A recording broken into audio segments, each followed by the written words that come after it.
বিখ্যাত সাহিত্যিক সঞ্জীব চট্টোপাধ্যায়ের একটি বিখ্যাত বক্তব্যের নির্বাচিত অংশ আজ আমি শোনাচ্ছি। বক্তব্য দুনিয়া এক আজব চিড়িয়াখানা। শুরু করছি। আমরা যেখানে আছি সেটাকে বলে দুনিয়া। এটা বাংলা শব্দ নয়। আমরা আছি জগতে, আমরা আছি বিশ্বে। এই দুনিয়াকে আমরা অন্যভাবেও দেখতে পারি যদি এটা থেকে আকাশ বাতাস বাদ দিয়ে শুধু ভূমিটাকে নিয়ে নিই, যেখানে মানুষ ও জীবজন্তু কোটি কোটি বছর ধরে হুটোপুটি করে বেড়াচ্ছে। এই দুনিয়ায় মানুষ অত্যন্ত বুদ্ধিমান জীব। আমাদের কত অ্যাচিভমেন্ট, তাজমহল করেছি, মনুমেন্ট করেছি বলে থাকি, কিন্তু অবসর সময় আমরা একটু যখন শান্ত হয়ে বসি, নিজের জীবনের দিকে তাকাই, তখন মনে হয় আমরা বোধহয় একটা চিড়িয়াখানায় আছি। কেন এরকম মনে হয়? একটা গান দেখুন, রামপ্রসাদ গাইছেন, মা আমায় ঘুরাবি কত, এমন চোখ বাঁধা কলুর বলদের মতো। তিনি নিজেকে কলুর বলদ বলেছেন।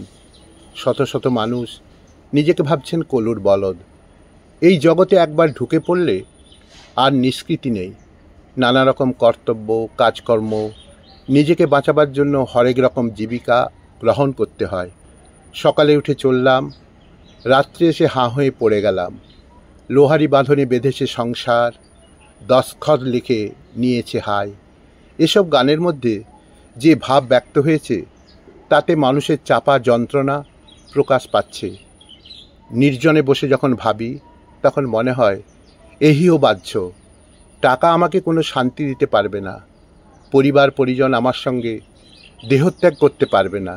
এসেছি একা, যেতে হবে একা। কথা ভাবলে আমি কতটা মানুষ, কতটা পশু, কতটা দেবতা, এই বিচার এসে যায়। তাহলে আমি বলদ। আমার যদি বুদ্ধিশুদ্ধি কম হয়, যদি আর্থিকভাবে নিজেকে দাঁড় করাতে না পারি, তখন বুদ্ধিমান যারা, তারা আমাকে কোন চোখে দেখবে? বলবে ও একটা গাধা। লেখাপড়া ভালো করে না পারলে মাস্টারমশাই বলবেন ও একটা গাধা। স্কুলে দুষ্টুমি করলে শিক্ষক মশাই বলেন বাদরটাকে ধরে নিয়ে আয়। মানুষে মানুষে বিবাদ হলে তখন একটি শব্দ ব্যবহার করা হতো, সেটা মুখের উপর না বলে অন্তরালে বলা হতো। সেটি খ দিয়ে শুরু, ঘোড়া এবং গাধার সমন্বয়ে তৈরি। আবার ছুঁচোও আমরা বলি। জগৎটা তাহলে কি? আলিপুর চিড়িয়াখানায় যাব, না নিজের বাড়ির জানলায় বসে রাস্তার দিকে তাকাবো, না বারান্দায় বসবো? কোথায় আছি? এই যে বিশাল জগৎ, যখন আমার অস্তিত্বকে আমি বিচার করি, তখন নিজেই মনে মনে ভাবি, আমি কি একটা গাধা? আমি কি একটা বাঁদর? আমি কি একটা ছুঁচো? ভাবতে ভাবতে আমার মনে হলো, আমি যদি এক একটি প্রাণীকে ধরে এক একটি উপন্যাস বা গল্প লিখি, তাহলে কেমন হয়? আমার প্রথম গল্পটি গাধা। সেই সময় আমি দেখেছিলাম একটা রাজনৈতিক হুল্লোড় চলছে, অনেকেই রাজনীতির বলি হচ্ছে। কেন লিখলাম? একটা চরিত্র পেলাম, অত্যন্ত বুদ্ধিমান, অত্যন্ত গুণী, অত্যন্ত শিল্পী। তিনি ইচ্ছে করলে জীবনে অনেক প্রতিষ্ঠা পেতে পারতেন, কিন্তু রাজনীতির খপ্পরে পড়ে তিনি অকালে তার প্রাণটি হারালেন। শ্রদ্ধেয় প্রকাশক সুধাংশুদা প্রকাশ করলেন এই গল্পটি। এরপর লিখলাম ছাগল, তারপর বক। বক কেন লিখলাম? আমার সঙ্গে আমার স্ত্রীর ভীষণ ঝগড়াঝাটি হয়েছিল সকালে। আমি বেরিয়ে গেছি অফিসে। সেদিন প্রবল বৃষ্টিতে ভিজে অফিস থেকে যখন বাড়ি ফিরলাম, কড়া নাড়া সত্ত্বেও কেউ দরজা খুলে দিচ্ছে না। ভাবলাম রাগ হয়েছে, অভিমান হয়েছে। আমি বাইরে দাঁড়িয়ে রইলাম অনেকক্ষণ।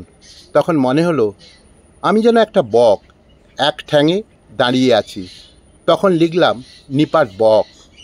তাহলে ছাগল হলো, গাধা হলো, বক হলো, বাঁদর বোধহয় হয়নি।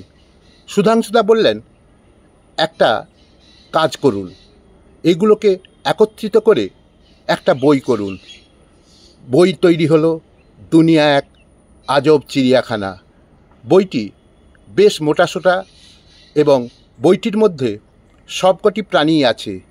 চিড়িয়াখানায় আমরা যা যা দেখতে পাই, কখনো কখনো আমরা নিজেকে বাঘ মনে করি, কখনো কখনো নিজেকে বলি একটা পুরুষ সিংহ, কখনো কখনো বলে থাকি একটা ঘোড়ার মতো সারা জীবন ছুটেই মরলাম, কখনো কখনো ভাবি বাঁদর, একটা বাঁশ বেয়ে উঠছি আর নেমে যাচ্ছি, কখনো ভাবি শামুক, কখনো গুগলি, কখনো গেঁড়ি, কখনো কখনো ভাবি আমি একটা চিল, অন্যের সব ছো মেরে নিতে চাইছি। এই ভেবে যে একটা ভাবনা আসে, সেই ভাবনাগুলোকে এক জায়গায় করে একটুখানি রসিকতা করা, সেই রসিকতা যেন কখনো বিলো দ্য বেল্ট না হয়, তার মধ্যে যেন সাহিত্য থাকে, হিউমার থাকে, তার মধ্যে যেন সৃজনশীলতা থাকে, তার মধ্যে যেন পরিমিতিবোধ থাকে। বইটিতে ভালো ভালো ছবিও দেয়া আছে। প্রচ্ছদে আকাশের তলায় দাঁড়িয়ে আছি ভূমণ্ডলে পা রেখে।